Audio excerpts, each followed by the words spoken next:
very familiar with you, but just go ahead and welcome. Okay, I'm Miss Robbie from Welcome to Sweetie Pies. I thought I was supposed to go first. You can see I didn't raise them right. Ladies are first. Okay, you're right. You You're right. go You're right. second You're right. after Okay, me. and I'm Tim from Welcome to Sweetie Pies. Okay. So first of all, to be able to be here still many years later in Oprah's building here, and talk about just what it means to be able to have that this resilience amongst family and just friends and business. For me, it's an honor. I mean, I never thought that we would be here after the first season because reality shows come and go. And I just thought maybe we would last one season and then we would be gone. But it's a truly blessing that we are still here and got an audience that seem to love us and we appreciate them. And for OWN to take us under their wing and help us so far. We've been here, what? This is a 10th Ten- premiere. Yeah, sure. So it's I mean, it's like not real. I can't, I'm wondering if we dreaming or what. Yeah. And what do you feel like has been one of the most gratifying parts to having this show? Obviously, your business has taken off greatly, but like, what has been the most rewarding part for the two of you? You know what? I think just showing it can be done. You know that we in the beginning they touted us as being the positive reality show, which was kind of a positive reality didn't really exist back then, especially when all the other African American or urban reality shows were doing totally the opposite. So people really didn't expect us to last, us coming through the door with a positive family type of reality show. So we're still here, man. That's the blessing. And I think because it's real, everything that you see, we're not scripted. We are a real family going through our ups and downs.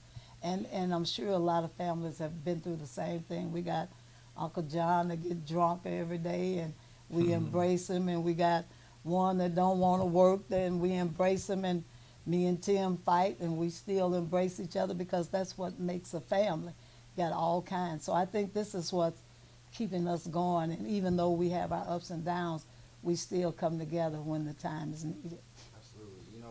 I just watched the movie Almost Christmas, which is a really good Yes. film that talks about family, and I mention it because it's very relevant to our times right now.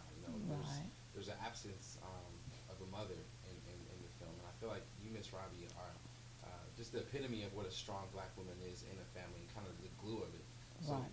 from the upbringing, from where you come from from as a child, what do you feel like was instilled in you then that still is here today that kind of keeps the family dynamic strong? Well, I think each family has to have a leader, and I don't mean so much as you got to do what they say, but my mom was a strong woman, and as an adult, I realized she managed everything. She managed the money that my father gave her. She fed the family out of the money that he gave. So it's just strength. Somebody's got to have the strength. Everybody can't be strong. Sometimes I have to remind my family that when they lost their mother, I lost mine. But it seems to all dumped on me, and I just took the torch and tried to hold it up, be the strong person and the supporter of the family, not financial, but mentally and everything. And then they in turn do the same for me because I'm not that strong. I have my weak moments, but at my age, I do know there's certain things that I can't do anything about, and I have to accept them. Absolutely. And how do you think the dynamic of family has changed over the years, and why do you feel like it's important for you to be on screen, the two of you to be on screen, kind of representing those strong family values? Right, because the traditional family is no longer here. I mean, you got people that never even talk to their family. I mean, I hear people say all the time, I haven't talked to my cousin in 20 years. Even when I left St. Louis to go out on the road, when I came back home, I rounded up everybody from my childhood because this was my roots and I wanted to be a part of still bringing them together. So we don't have that too much anymore. Families not supportive of each other. And Tim, in the world that we live in, people are so enthralled, or they love gossip and drama, and there was an issue between the family when it comes to the lawsuit and all that. Yep. But people tend to focus on that more so than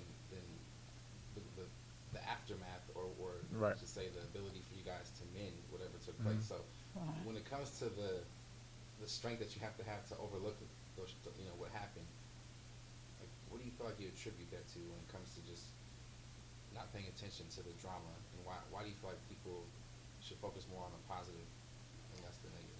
Well, you know what? It's like, I mean, the situation is still ongoing, but with us being, this is our 10th premiere, man. I learned a long time ago not to read the blogs and not to, try not to pay attention to public opinion, because if you do that, you let that get in your head, it's going to deter you from doing what you're doing, And I hate to say it, but Kanye said, if people ain't saying, if they're not saying something wrong, Yes, my mother and I, we got disagreements in business right now. We agree to disagree, but she's still my mother. Still love her, and we still moving on. We just trying to figure out how we're gonna move on. We trying to, and you gotta fight. You gotta have somebody come in and mediate things every once in a while. But back to the blogs and and the gossip, and with this television thing, people can take something small, something that's small to you, and make it way bigger. So they took the inch and they turned it into a mile. So it's become more important to the people out there, as far as the gossip people on the blogs and everything, than it came to us. It was a agreement upon us that we really agree to disagree right now until we work it out. But just everybody else took the ball and ran with it. And it's a business. I mean, it has nothing to do with family. Nobody in my family is involved in it. This is a business deal between Tim and I. And if it was like between McDonald and some of his partners, it's just a business deal that has to be worked out. And that's where we're at with it. I mean, we need a mediator. We need somebody in the middle, because he's set on his ways, I'm set in mine. So we just got to work it out. But this is strictly about business. I can't change him being my son, even though I would send him back if I could. But this is all about business. That's what it's about. All right, last question to wrap it up. You mentioned it being about business. And I think you guys just show a great example of just a black-owned business, and not only that, one that keeps the wealth within the family. We don't see that a lot within our community. So what are your thoughts about that? Just, and to close, maybe you can give some words of encouragement to people to kind of put their differences aside, and when it comes to keeping the wealth within our community. One of the ways we do that is we try to always hire within the community we're at. Like, I came and opened up in North Hollywood here in Los Angeles, and the majority of people we hire are from North Hollywood. We just opened in Inglewood a few weeks ago, and we hired everybody from the Inglewood neighborhood. So you have to keep the dollars circulating in your area where you're at. You have to keep on, and with us, we're bringing in more new dollars into the community, which is going to influx and help everything overall. So with us opening new locations, we hope to continue doing that, throughout the black community, just by being entrepreneurs and just being, black people that are trying to do things that better our community, situation for everybody. And I think that you should bring your family into it. I mean, you might not have accountants or doctors or lawyers in your family, but there's a job for them. And if you can't employ your own family, then who can help them? And then when you keep on going, pass the baton. I mean, I'm ready to pass it, but I just have to be at that place in my life where I'm going to pass it. But I'm going to hand things down to my family. I'm not going to sell to McDonald's or somebody like that. I'm going to leave everything to my family, because that's the motive for me doing what I do for my family. Thank you so much. Okay.